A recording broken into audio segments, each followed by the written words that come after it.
Hey guys, before I get started with the video proper, I wanted to get a set terminology out of the way.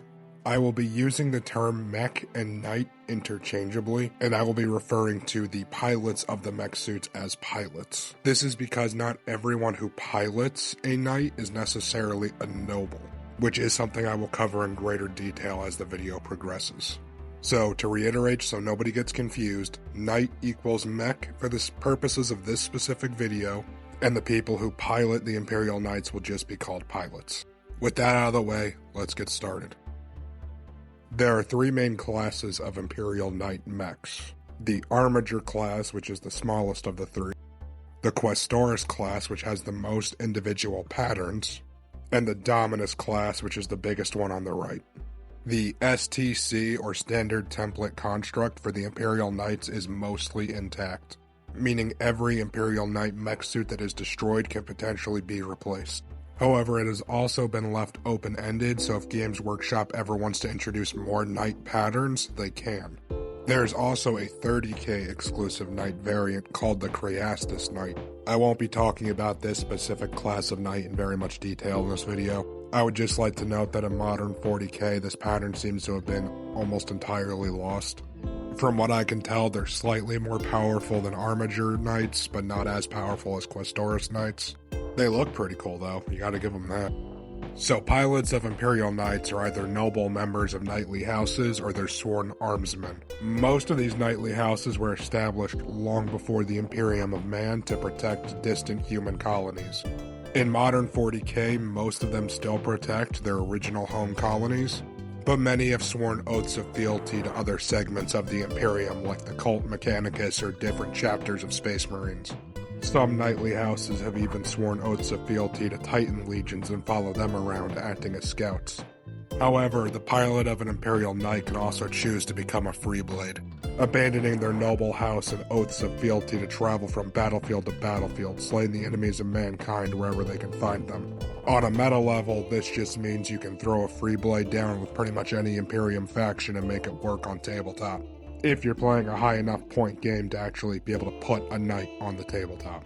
In order to become a pilot for an Imperial Knight, one must undergo a ceremony known as the Ritual of Becoming, which requires them to bond with the machine spirit of their knight. This is a long and painful process that requires them to sit upon the throne mechanicus of their chosen mech. Much like the princeps of the much larger Imperial Titans, the end state of an Imperial Knight is to become one with their suit, their personality imprinting onto the throne mechanicus and adding to the experiences for future pilots.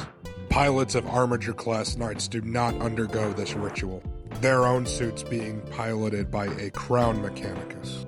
This is due to the lower status of the pilots, and just the general smaller size not allowing a proper throne mechanicus. There are two main types of Armiger class Titans.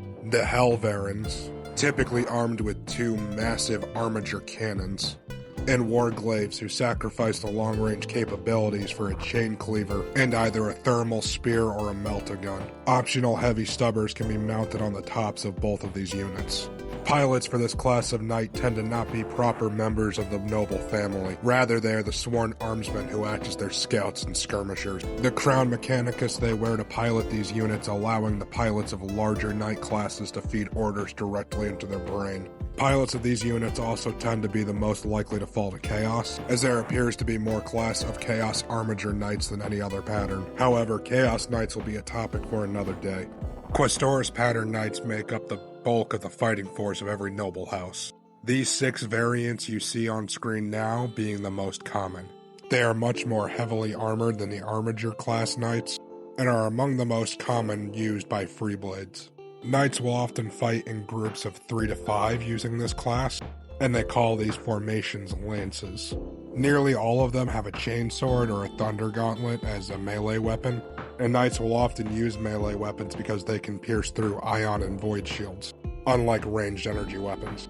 A charging lance of Questoris Knights could break even the most disciplined front lines of enemy forces.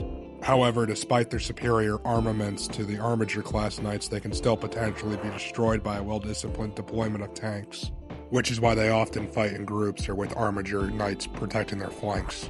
The ranged armaments of Questoris Knights can vary immensely, so much so that each pattern could probably dominate its own video on its own. And much like Titans, they tend to carry victory banners, signifying the enemies they've slain in combat and the oaths of fealty they've sworn to other Imperial factions. Lastly, we have the Dominus class of Knights, with only 2 Loyalist variants. The Knight Castellan, which you're seeing right now, and the Knight Valiant. Dominus pattern Knights use plasma cores much like Titans do, making their ion shields and weapons far more dangerous and powerful. As you can see from the lack of melee weapons, Dominus pattern Knights are more often than not used as mobile artillery platforms, providing long-range fire support for their allies. The main difference between the 2 variants is the use of the Thunder Coil Harpoon by the Knight Valiant, allowing them to have a retractable long-range weapon that can also draw more heavily armored enemies closer. An easy example being them shooting their Thunder Coil Harpoon into an enemy or a Chaos Titan, dragging them closer to blow them apart with one of their cannons. As impressive and devastating a Dominus pattern Knight may be, they are still no match for a Titan. A group of them could possibly destroy a Warhound Titan, but that would be about it. In my opinion, every good faction needs a good rival faction. And there's no better rival for one mech-suited faction than another. If we could get some talented indie devs to make a mech game of Tau versus Imperial Knights, I'd buy 3 copies. A turn-based tactical RPG with fully customizable mech units? Sign me the hell up.